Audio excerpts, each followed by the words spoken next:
Small, mid-size, and corporate enterprises all have something in common. They're all competing for attention. Attention not just from external customers, but from their internal teams as well.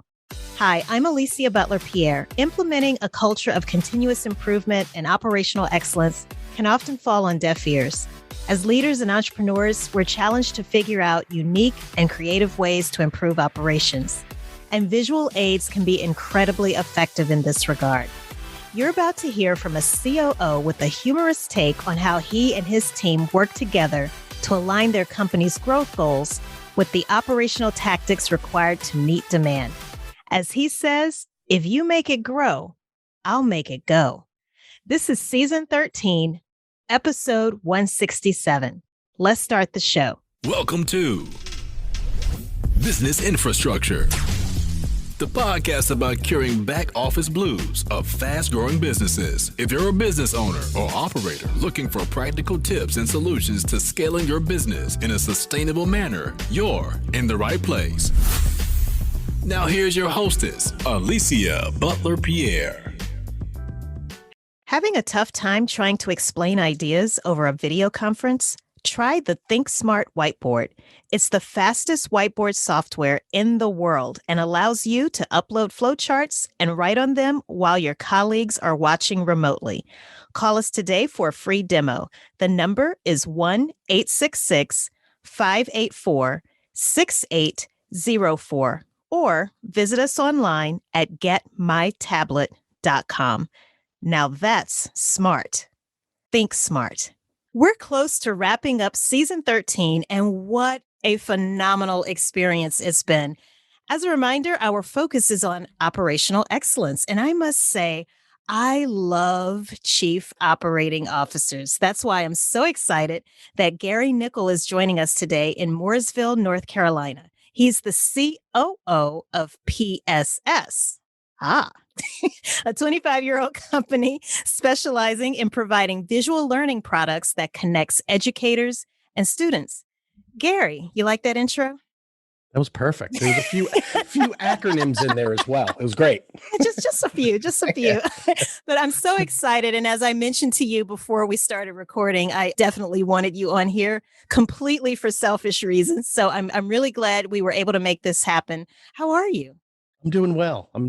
That's great. You know, Mooresville, North Carolina, I've actually been there before. I've been there Really? several times. So I'm in Atlanta. I think you're just maybe a 2 to 3 hour drive away from me. That's about it. You're our sister to the south. Yes, because I've done some work at Lowe's Corporation. Yes. Yeah, they're headquartered there. So just a little fun, interesting, fun fact, side note. But are you originally from New York, Gary? I'm originally from New Jersey. New Jersey. Okay. Yeah. I moved here about 15 years ago. And I like to say that, I'm probably about a year or two away from getting my South card, but nobody agrees with me on that. Because I was wondering, I was looking at your LinkedIn profile and I was like, okay, New York, looking at your work experience. And I was like, how on earth did he end up in Mooresville, North Carolina from New York City? Please tell us. Interesting. The simple answer is taxes, but I actually made the move down here about 15 years ago. And really, it was born out of, I owned my own business at the time. And we were doing executive search consulting, mainly within the pharmaceutical industry. And I made the decision at that time to go from a physical office to a virtual office. We were well ahead of our times. And so I said, okay, where would I like to move? We actually looked in a couple different areas that were appealing to us. And actually Raleigh, North Carolina was one of the first ones. And then we said, let's just take a day trip north of Charlotte and check out that metro area. And we absolutely fell in love with it. Lake Norman is one of the big draws here. And seeing how the school systems were, my children were of school age at the time, and fell in love with it. We literally signed a contract to have a house built within 24 hours. So if that doesn't tell you a little bit of how impulsive I am, that's kind of a micro of my life. I would imagine culture shock, right? Did you give yourself time to, for yourself, your wife, and your children, time to adjust? Yeah, I'm a much more patient driver now.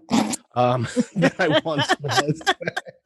Yeah, and in general, I've learned to hold longer conversations and and and really truly listen. So yeah, And look people in the eye.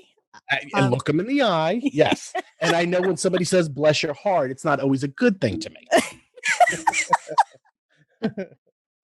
And again, speaking of your work experiences, I was looking at your profile on LinkedIn.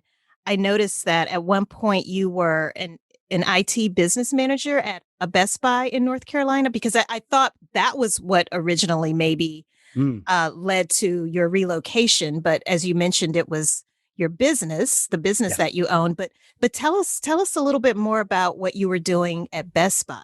So when I worked for Best Buy, I actually worked for a division of Best Buy that a lot of folks aren't familiar with. It's Best Buy for Business, and essentially what it was is that I had a territory, just like a B2B sales territory, and what we did was we worked with the stores themselves, and we had about 15 stores each. And so if business customers came into a Best Buy, instead of them taking care of them in the store, what they would do is they would refer them to us, and we would be able to open them up to a plethora of other solutions outside of what's just offered inside of the store. So it was interesting. I had the Carolinas, and yeah, it was actually a segment of Best Buy that I didn't even know existed until I interviewed for the position. Mm. And it was a great experience. It really was, because you got to really talk to and work with customers that were small Mhm. operations of 5, 6, all the way up to Fortune 500, so that you were looking for solutions for to help out as well. So yeah, it was really a good experience from that standpoint. And so did that prepare you for your current position at Mm. PSS? What led to you working or leaving Best Buy Mhm. and going to PSS? So there was a couple stops in between. Okay. I actually worked for an organization called Reveal for a number of years. That was for about 3, 4 years. They were actually based out of the UK, and they were looking for somebody to start up a United States operation. And at the time, I didn't think it was going to, my only concern at the time was that the business wasn't going to be well received in the United States. That business happened to be body worn cameras. Yeah, within about 6 months into the role, it became the hot topic, and this was back in, I guess, 2013, I would say. Mhm. Great experience there as well, because I was able to set up channel partnerships, really learn the ins and outs of the infrastructure and what it takes to run a business, because it was from scratch. Hiring, bringing in folks here in the U.S. from a support standpoint, as well as helping to build out some of the sales team as well. Yeah, that was a great experience, and then basically transitioned from there to PSS. And uh, I hate to say what really drove me more than anything else to take the position with PSS, but it really was a 2.8-mile commute. Nice. Very nice. Everything else ended up being just gravy. That was that was one of the best aspects. I had about an hour and a half commute prior to that, and Oh, I'm a learner by nature, so I researched everything about the company. It's a smaller organization.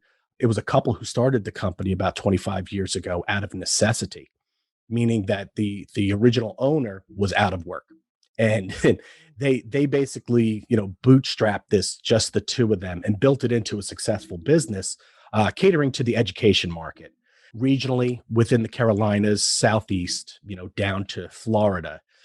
But I fell in love obviously with the location, but then I fell in love with them, and mm. I wanted to come on board and to help support them in any endeavor that they were looking to do, just because of how authentic they were as people and what they were serving. They were serving education and Mhm. student, which I felt was really something that I could get behind. So yeah, I came on board because of the commute, but I fell in love with the business.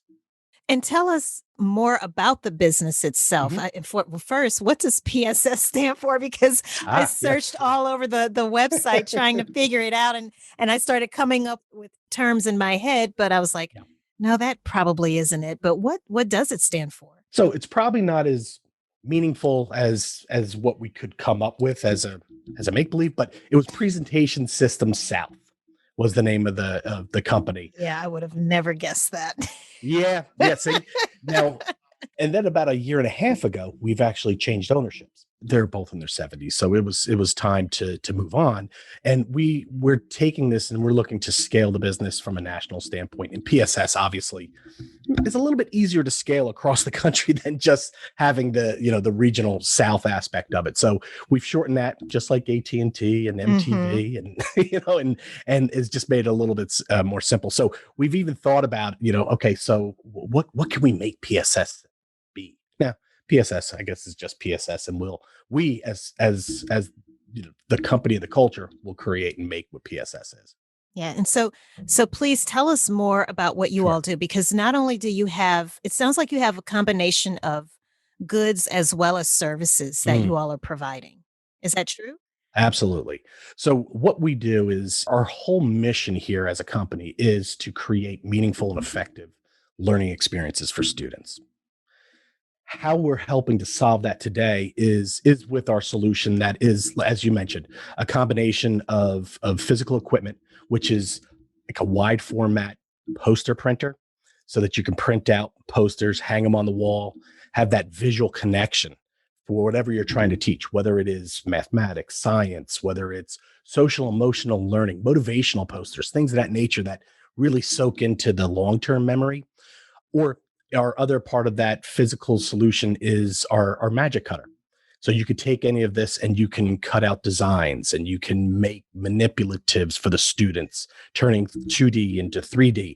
That physical analog piece that is kind of missing, that tactile, where everything has become digital. And obviously in the last year and a half, it's really, really driven towards the digital, where we know that there's still a need in this space.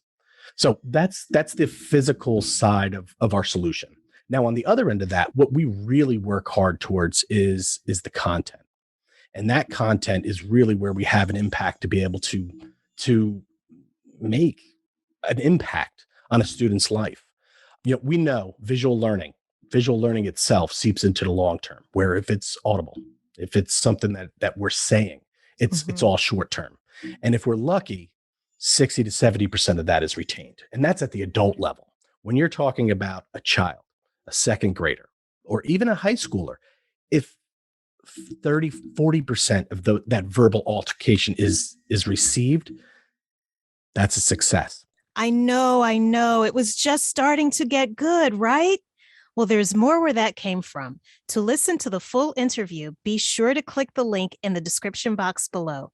Don't forget to subscribe to our channel and click that notification bell so that you'll know when our next episode drops.